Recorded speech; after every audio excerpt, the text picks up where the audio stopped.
My name is Father Christodoulos. Welcome again to Orthodox Christian Television. Michael Halford and I will continue our discussion of this wonderful book called Franks, Romans, Feudalism, and Doctrine by Father John Romanides. What we were discussing this is the episode number 3, in case you're following this discussion. This is the 3rd episode. Not with us tonight is Vasily, who will join us in our next program. We discussed, Michael, in the first 2 discussions of this book, basically the historical history of the church and the events leading up to the schism.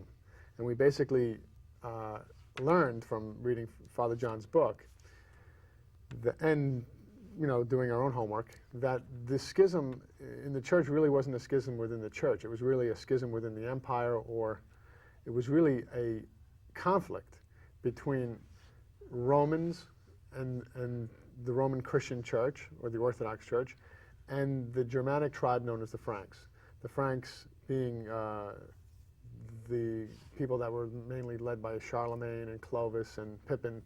These Franks, being illiterate barbarians, came into the western parts of the Roman Empire, conquered the civilization that they found there, and its therapeutic religion, its therapeutic system of hospitals known as the Church, changed it around and turned it into a legal system that was able to make it easy for them to keep the people under control, mainly the Roman people. Yeah. The Roman people, whether they were Gauls or Latins or Greeks or Hispanics or Celts, whatever they were Romans, they were Orthodox Christians, and the Franks put an end to that. The Franks basically sent the western half of Europe into the Dark Ages. What we know as feudalism really was slavery, and they took the religion and changed it around. And that's what we're going to discuss tonight. We're going to discuss the part of the book, the second section of this book, which is called Empirical versus Speculative Theology. We discuss what the Franks did historically. What did they do historically, militarily, materially? Now let's discuss, all right, fine, they conquered the western half of the Roman Empire. Fine, but so what as far as the church is concerned? Does that make a difference to the church? What did they do to the church? What did they do to the spirituality? What did they do to people's souls? We know that what they did to their bodies, but what did they do to the soul of the Roman, of the European, really of the world, as the world knew it back then, half of the civilized world? What is empirical versus speculative theology? I mean, Father John talks about that in the second section. What did the Franks do spiritually? Well, they took a religion which was primarily about the personal experience of the saints, which was a tradition of gradual and inevitable, therapeutic improvement, and they turned that into a rationalistic religion of speculation.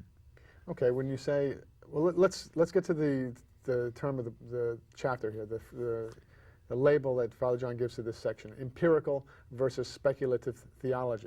But whose theology did the Roman Orthodox have, and whose theology which of those did the Franks have? Well, the Roman Orthodox, of course, had an empirical, i.e. it was based upon the living experience of the saints. So the saints, having experienced Christ, and having experienced what they called theoria, or the vision of God, versus a kind of mental construct which the Franks, following up, basically Greek philosophy and Greek rationalism, a theology based upon the mental processes in the mind. Okay, so what you're saying is that the Romans, whether they were Greeks or Latins, these Romans and the saints of the Roman Church, of the Orthodox Church, were experiencing God. That's correct. They were experiencing God, and the Franks did not have this experience. No, they didn't have the experience of God. It was not part of their tradition.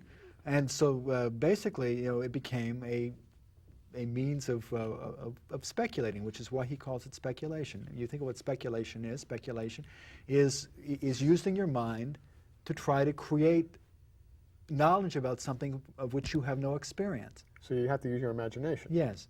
Okay. So what are some of the strange concepts that their imagination led them to?